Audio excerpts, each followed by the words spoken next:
Good evening बच्चों, आई hope आप सब ठीक ठाक हो। हम मैक्रो इकोनॉमिक्स के चैप्टर नंबर 2 पे थे और मैक्रो इकोनॉमिक्स के चैप्टर नंबर 2 में हमने अभी तक जो टॉपिक कर लिए वो टॉपिक थे क्लासिफिकेशन ऑफ गुड्स, उसको हमने खत्म कर लिया था। फिर उसके अगले हम टॉपिक नंबर 2 पे आ गए थे और उसके बाद टॉपिक नंबर 3 को भी हमने खत्म किया था और अब हम थे टॉपिक नंबर 4 पे, जिसका नाम था depreciation, the concept of depreciation. हमने अभी तक मैक्रो इकोनॉमिक्स में 3 टॉपिक खत्म किए थे और हम 4th टॉपिक पे थे और 4th टॉपिक को हमने स्टार्ट कर लिया था। टॉपिक 4 हमारा चल रहा था कंसेप्ट ऑफ डेप्रिसिएशन। इन्वेस्टमेंट का टॉपिक भी हमने खत्म कर लिया था। ठीक है, तो हम अभी डेप्रिसिएशन के टॉपिक पे थे और मैंने उस दिन आपको बताया था what is the meaning of depreciation in economics, और उसमें 2 वर्ड्स आए थे, नॉर्मल वियर एंड टियर और दूसरा वर्ड आया था एक्सपेक्टेड ऑब्सोलेंस, या मैंने कहा था फोर्सिन ऑब्सोलेंस, जिसे हम देख सकते हैं कि ये होने वाला लॉस हो सकता है। मतलब जैसे टेक्नोलॉजी में चेंज आ जाना, जैसे मार्केट डिमांड में चेंज आ जाना, जैसे गवर्नमेंट पॉलिसी में चेंज आ जाना। नॉर्मल वेयर एंड टियर तो आपको मालूम है, when we use the machine for production, machine जब चलेगी तो उसमें नॉर्मल वेयर एंड टियर होगी, यानी मशीन घिसेगी, उसमें टूट फूट भी होगी, वो तो सिंपल वर्ड है।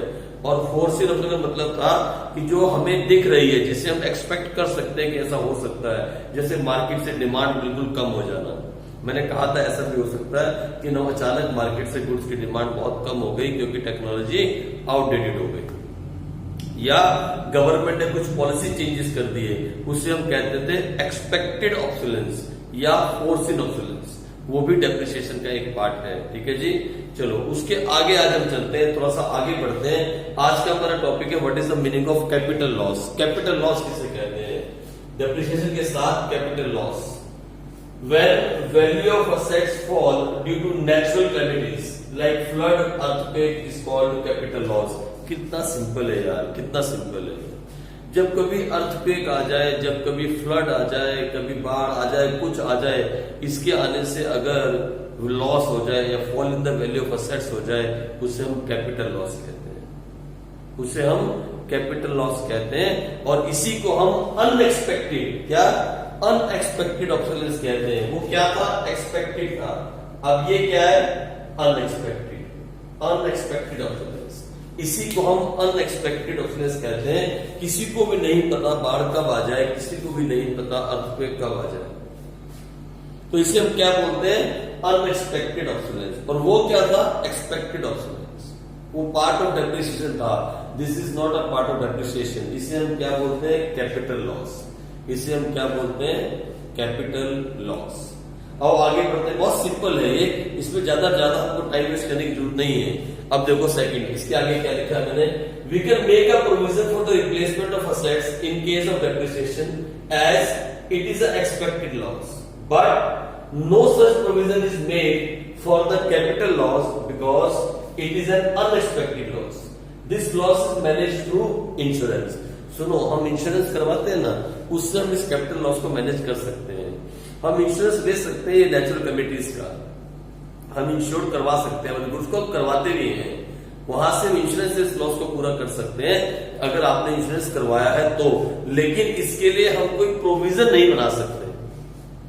डेप्रिसिएशन के लिए हम एक प्रोविजन बनाते हैं, और 11th क्लास के बच्चे जो अकाउंट्स पढ़ चुके हैं वो तो जानते हैं, there is a provision for depreciation account. हम कुछ पैसा हर साल उस मशीन के लिए एक साइड पे रख देते हैं और मशीन की वैल्यू को उतने से कम करके असेट्स में दिखा देते हैं, और उस पैसे का यूज हम कब करते हैं? जब हमें रिप्लेसमेंट करनी होती है उस मशीन की। So we can manage depreciation while opening an provision for depreciation account. इसे प्रोविजन फॉर डेप्रिसिएशन अकाउंट बोले या इसे डेप्रिसिएशन रिजर्व अकाउंट भी बोलते हैं। Depreciation reserve account all same है, इसे डेप्रिसिएशन रिजर्व अकाउंट भी कहते हैं। तो we can make a provision for the replacement of assets in case of depreciation, यानी डेप्रिसिएशन के केस में तो हम प्रोविजन बना सकते हैं, क्योंकि हमें मालूम है आज हमने 1 लाख की मशीन ली और उसकी लाइफ जो है एक्सपेक्टेड लाइफ 10 साल है, तो हम डिवाइड बाय 10 करके 10,000 रुपीज पर मंथ हम डाल सकते हैं। कहां पे? डेप्रिसिएशन रिजर्व फंड के अंदर।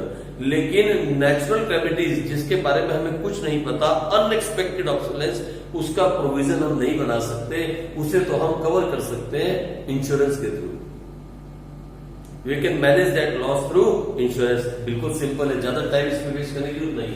अब what is the meaning of depreciation reserve fund? ये तो हमने कहा ना, we can make a provision, we can make a provision for the replacement of assets. तो इसका नाम क्या है? इसे हम कहते हैं डेप्रिसिएशन रिजर्व फंड या प्रोविजन फॉर डेप्रिसिएशन, या डेप्रिसिएशन रिजर्व फंड बोले या प्रोविजन फॉर डेप्रिसिएशन बोले।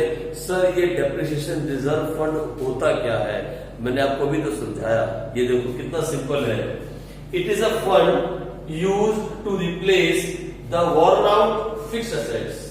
फॉर एग्जाम्पल से समझ में आ जाएगा। If a computer is purchase for ₹1 lakh, computer हमारा फिक्स असेट्स है। अगर मान लो आपने कंप्यूटर परचेज किया 1 लाख का, and the expected life is 10 year, और उसकी एक्सपेक्टेड लाइफ 10 ईयर्स। सर ये एक्सपेक्टेड लाइफ हम कैसे जज करते हैं? ये हम खुद अकाउंटेंट से जज करता है। 10 years, then the annual provision will be 1 lakh divide by 10 means 10,000। तो 10,000 रुपए हर साल के हिसाब से हम एक अकाउंट में डाल देंगे। This money 10,000 will be transfer to depreciation reserve fund. ये एक ऐसा रिजर्व फंड होता है जिसके अंदर हम वैल्यू, ओरिजिनल कॉस्ट जो होती है, इसको डिवाइड करके एक्सपेक्टेड लाइफ से हम निकाल लेते हैं कि ये कितने साल तक चलेगा, यानी उसमें कितना हर साल डेप्रिसिएशन होगा, और उस पैसे को हम एक फंड में डाल देते हैं जिसका नाम है डेप्रिसिएशन रिजर्व फंड। और जब 10 साल पूरे हो जाएंगे, 10 साल पूरे हो जाएंगे तो हम इस पैसे को लेंगे, इससे फिर एक नया कंप्यूटर परचेज करेंगे और उस पुराने वाले को रिप्लेस कर देंगे। सर अगर वो पुराना वाला ठीक होगा, अगर वो चल रहा होगा तो नहीं रिप्लेस करेंगे। और सर वो पुराने वाले को तो बेच के कुछ पैसा आएगा, हाँ उसको भी बेच के कुछ पैसा आएगा, क्योंकि उस वक्त तक कंप्यूटर का प्राइस भी बढ़ चुका होगा। जो आज 1 लाख का है वो 10 साल के बाद 1 लाख का नहीं होगा, वो ज्यादा भी हो सकता है, ठीक है, वो कम भी हो सकता है। तो बात की बातें हैं, हम अकाउंट्स की बातों में अभी नहीं जाने वाले, हम वहां अभी नहीं जाने वाले। हमारा तो टॉपिक ये था डेप्रिसिएशन। हमने डेप्रिसिएशन में पढ़ा what is the meaning of depreciation. फिर हमने डेप्रिसिएशन में 2 वर्ड्स पढ़े, normal wear and tear and expected obsolescence. फिर मैंने कहा जब हमने एक्सपेक्टेड ऑब्सोलेंस पढ़ा तो we must know what is unexpected. तो अनएक्सपेक्टेड को हम क्या बोल देते हैं? It is a second name of capital loss. अगर कल कोई आपसे पूछे what is the meaning of capital loss, it means unexpected obsolescence, यानी अर्थक्वेक आ जाना, फ्लड आ जाना, इन चीजों को हम क्या बोलते हैं? Unexpected obsolescence. जिसकी जगह से, जिसकी वजह से fall in the value of assets हो जाए due to unexpected, something which was not expected. ठीक है जी, वो हो गया कैपिटल लॉस। फिर हमने कहा we can cover the depreciation through provision, but we can not cover the capital loss. We can only manage the capital loss through insurance, ये भी मैंने आपको बताया। फिर मैंने कहा what is the meaning of depreciation reserve fund. जो हम प्रोविजन बनाते हैं उसका नाम क्या है? डेप्रिसिएशन रिजर्व फंड, या उसे बोल सकते हैं प्रोविजन फॉर डेप्रिसिएशन अकाउंट। और उसमें हम हर साल उतना पैसा काट के उस अकाउंट में डाल देते हैं और बाद में उस मशीन को रिप्लेस करने के लिए उस पैसे का यूज कर लिया जाता है। ये बहुत सिंपल सी बात है, इसमें ज्यादा टाइम वेस्ट नहीं करना। और उसके बाद हम थोड़ा सा डिफरेंस कर लें, what is the difference between expected and unexpected obsolescence, या what is the difference between depreciation और कैपिटल लॉस। दोनों एक ही बात है, ये दोनों एक ही बात है, क्योंकि एक्सपेक्टेड ऑब्सोलेंस जो है it's a part of depreciation और अनएक्सपेक्टेड जो है वो है कैपिटल लॉस। तो इन दोनों का डिफरेंस हम एक बार कर लेते हैं, difference between expected obsolescence and unexpected obsolescence, या हम बोल सकते हैं difference between depreciation and difference between capital loss. तो आप ये नोट कर लो, फिर हम आगे बढ़ते हैं।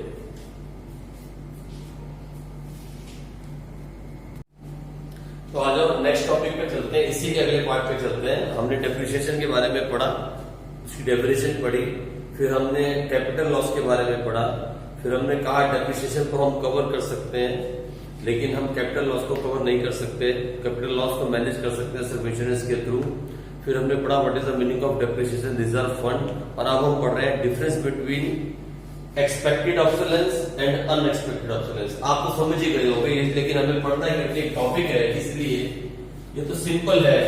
Fall in the value of fixed assets due to change in technology और मार्केट डिमांड और गवर्नमेंट पॉलिसी।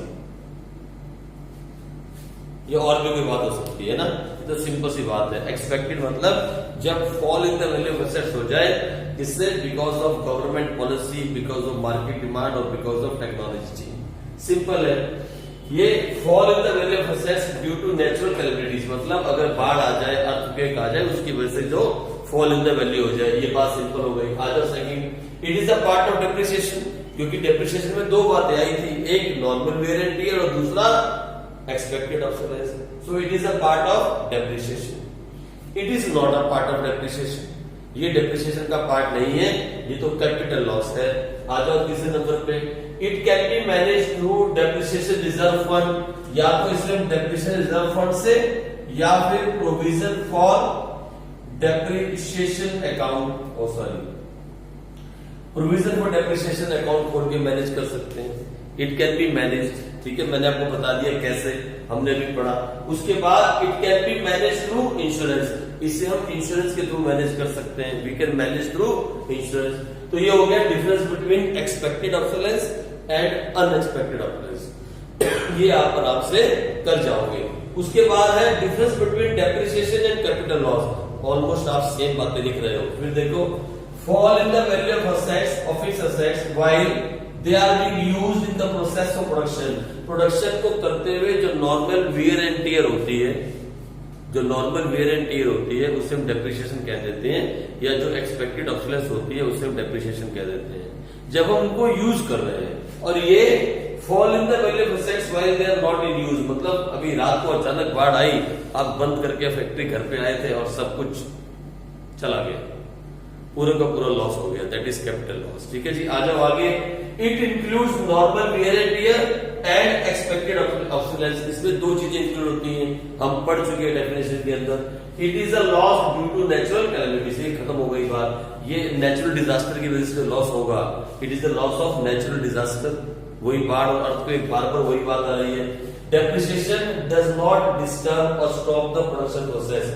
जब डेप्रिसिएशन है वो प्रोडक्शन के चलते चलते, मशीन के अंदर चलते चलते वेयर एंड टियर होता रहता है, हम उसके कुछ पैसे काट के एक साइड पे रखते रहते हैं। जैसे मशीन रिप्लेस करने का टाइम आता है, हम उस फंड को यूज करते हैं, मशीन को रिप्लेस कर देते हैं। It does not disturb the production process, production नहीं रुकती उससे। लेकिन अगर नेचुरल डिजास्टर हो जाए, अगर बाढ़ आ जाए या अर्थक्वेक आ जाए और सब कुछ खत्म हो जाए, तो क्या प्रोडक्शन हो पाएगी? नहीं। तो हम लिख सकते हैं capital loss disturb public stop the production process. ठीक है जी, ये बहुत सिंपल छोटी छोटी बातें हैं, बहुत सिंपल। अगर आप टॉपिक समझ गए what is the meaning of depreciation and what is the meaning of capital loss, capital loss को हम क्या बोलते हैं? Unexpected obsolescence. अगर आप ये समझ गए ये छोटी छोटी दो बातें, तो फिर डिफरेंस का मतलब कोई मीनिंग नहीं रह जाता। एक 12th क्लास के बच्चे के लिए छोटी छोटी बातें वो खुद भी डिफरेंस में लिख सकता है, लेकिन क्योंकि बुक का एक टॉपिक है तो मैंने आपके लिए दोनों डिफरेंस लिख दिए, expected obsolescence, unexpected obsolescence, depreciation और कैपिटल लॉस। ठीक है जी, चलो अब यहां खत्म हुआ ये टॉपिक नंबर 4। टॉपिक नंबर 4 को हमने खत्म किया। हम आगे चलते हैं टॉपिक नंबर 5 की तरफ, जिसका नाम है स्टॉक एंड फ्लो। ये इंपॉर्टेंट टॉपिक है, यहां से कभी कभी पेपर में क्वेश्चन भी आता है, लेकिन इसके लिए आगे नोट कर लो पहले, फिर हम आगे बढ़ते हैं। प्लीज नोट कर लो आप। तो चलो बच्चों आगे चलते हैं, टॉपिक नंबर 5 की तरफ चलते हैं। टॉपिक नंबर 5 बहुत इजी है, इसे आप एक बार पहले भी पढ़ चुके होंगे। Stock and flow. ये स्टॉक क्या होता है और फ्लो क्या होता है, हम इसके मीनिंग के बारे में पढ़ेंगे, फिर हम इनके डिफरेंस के बारे में पढ़ेंगे, और फिर हम इनके रिलेशन के बारे में पढ़ेंगे। ये 3 चीजें हम इस टॉपिक में पढ़ने वाले हैं, जो है topic number 5, stock and flow. तो सिंपल सी बात है, अगर कोई स्टॉक की बात करे, मैं भी आपसे पूछूं right now how much money you have in your wallet, right now आपके पॉकेट में कितने पैसे हैं, आप निकालोगे, बोलोगे सर 100 रुपए। मीन्स जिस किसी चीज को आप मेजर कर सको eight a particular point of time. मैं आपसे पूछूं आपकी इनकम कितनी है एक महीने की, आप कहोगे सर एक महीने की हमारी इनकम, सर अभी तो हम कमाते नहीं है, सर अभी तो हमें पॉकेट मनी मिलती है एक महीने की, वो मिलती है सर 2000 या 3000 rupees. It means that pocket money you are getting is for 1 month, not for a particular point of time, for 1 month। Means during the month you earn और यू गेट 3000 पॉकेट मनी, तो वो flow हो गया। जिस चीज को आप एक पर्टिकुलर पॉइंट ऑफ टाइम पे मेजर कर सकते हो वो स्टॉक है, और जिस चीज को आप टाइम डायमेंशन के साथ मेजर कर सकते हो वो फ्लो है। ये बहुत सिंपल सी बात है। अगर मान लो आपके घर पे पानी की टंकी है, आप झांक के देखो और देखो कितना उसमें पानी है, दैट इज द स्टॉक। लेकिन अगर आप देखना चाहते हो कि कितना पानी बाल्टी में आगे गिरने वाला है, तो फिर आपको टैप खोलनी पड़ेगी और फिर आपको 10 मिनट के लिए वेट करना पड़ेगा। फिर आप कहोगे इतना पानी अब बाल्टी में आ गया, means that is now the water in the stream. टैंकी से बाल्टी में आने में कितना टाइम लगा, you can calculate that also, वो फ्लो हो गया। सर नहीं सर, समझ में नहीं आया सर, आप ना समझा दो। यहाँ देखो सुनो, बिल्कुल सिंपल है। ये देखो स्टॉक क्या है। Stock variable refers to that variable which is measured at a particular point of time. जिसको किसी भी पर्टिकुलर पॉइंट ऑफ टाइम पे मेजर कर सकते हो, वो स्टॉक वेरिएबल है। ये देखो एग्जांपल, कितने सारे एग्जांपल मैंने दिए। Stock of goods in a godown as on 31 March 2020, यानी अभी आज 31 मार्च है, शाम के 6 बजे आप पता करना चाहते हो कि कितना स्टॉक गोडाउन में है, तो आप पता कर सकते हो 1 सेकंड के अंदर। पर्टिकुलर पॉइंट ऑफ टाइम पे आप पता कर सकते हो। फिर वेल्थ, आपकी वेल्थ कितनी है, सॉरी कर दीजिए, वेल्थ भी आपकी जो है वो आप पता कर सकते हो eight a particular point of time. Capital कितनी है, कैपिटल भी आप पता कर सकते हो eight a particular point of time. आपके बैंक डिपॉजिट कितने हैं, आपसे पूछे how much money you have in the bank, आप पर्टिकुलर पॉइंट ऑफ टाइम पे बता सकते हो ये मेरे इतने डिपॉजिट्स हैं, इतने मेरे डिपॉजिट्स हैं, that much deposit I have in the bank. You can measure it at a particular point of time. और फिर वाटर इन द टैंक, पानी कितना टैंक के अंदर है, खोलो ढक्कन पता लग जाएगा मेजरमेंट करके, इतना पानी टैंक में है eight a particular point of time. और फिर machinery of a sugar mill, अगर आपसे पूछे मान लो एक शुगर मिल के अंदर राइट नाउ कितनी मशीन्स हैं, आप बोलोगे 1 2 3 4 10 मशीन है। You can count at a particular point of time.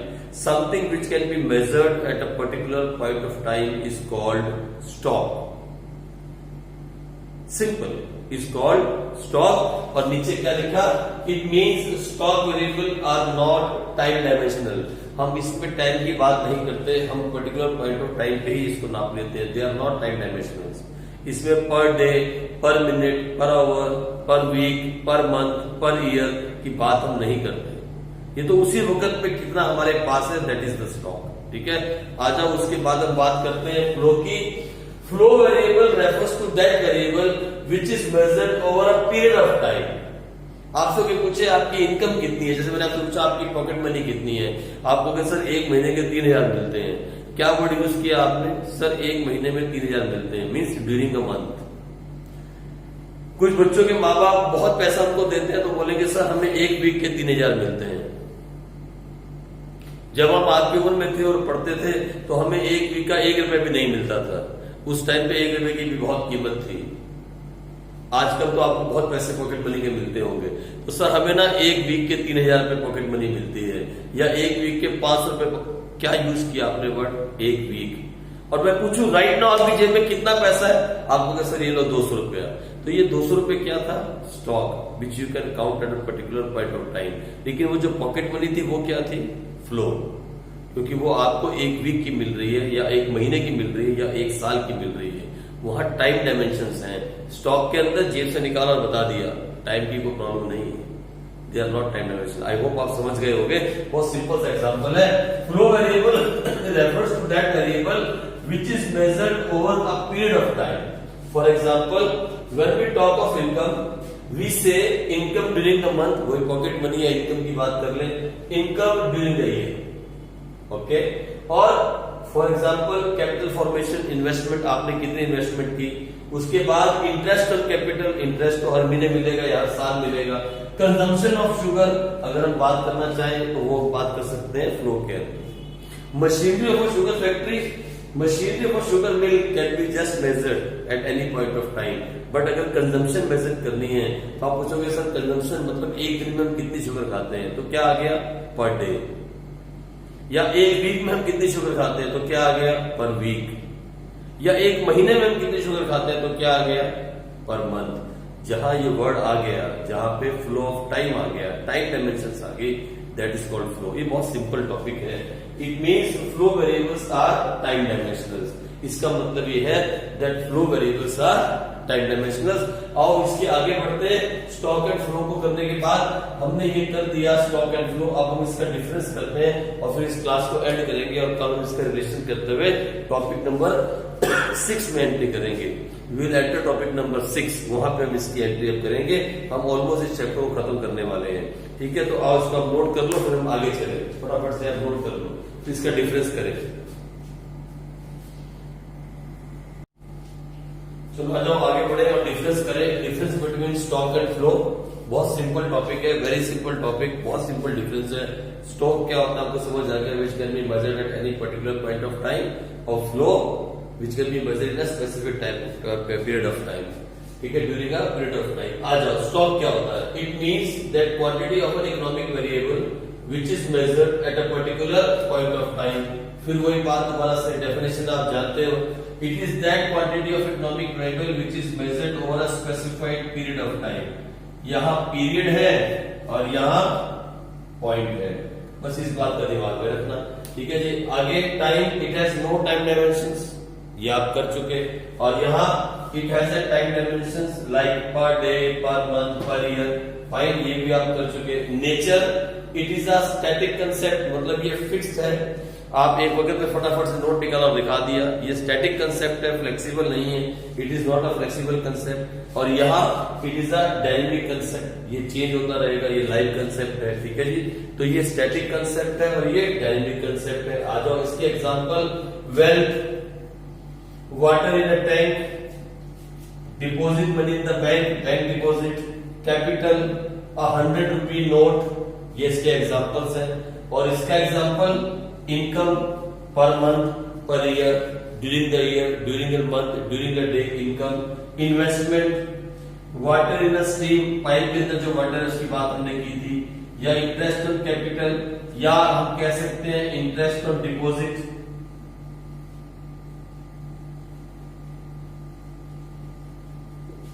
ना बहुत सारी बातें जो है ये फ्लो के एग्जांपल्स हो जाते हैं। These are the examples of flow, these are the examples of stock. तो ये डिफरेंस था स्टॉक के बीच में और फ्लो के बीच में। अब इसके आगे जो एक और टॉपिक इसमें रह गया वो है रिलेशन। ये रिलेशन हम कल करेंगे और इसके बाद हम स्टार्ट करेंगे टॉपिक नंबर 6। हम अगले टॉपिक पे चले जाएंगे और कल हम कोशिश करेंगे इस रिलेशन को करने की और टॉपिक नंबर 6 को खत्म करने की। आप साथ साथ इस बात को समझते रहो और कोई बात समझ ना आए तो आप मुझसे पूछते रहो।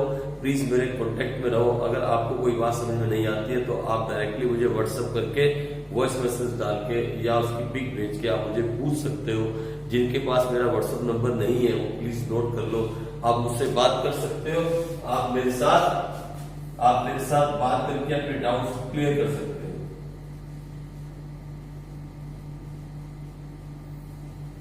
ठीक है, लोग मैंने अपनी ऐड भी कर दी और आप भी अपना काम करते रहो। वीडियोस को लाइक करो, सब्सक्राइब करो, शेयर करो। जितने ज्यादा हो सके बच्चों के साथ आप इसको शेयर करो, दोस्तों के साथ शेयर करो। ठीक है बच्चों, कल मिलेंगे, तब तक के लिए बाय बच्चों, कल मिलेंगे।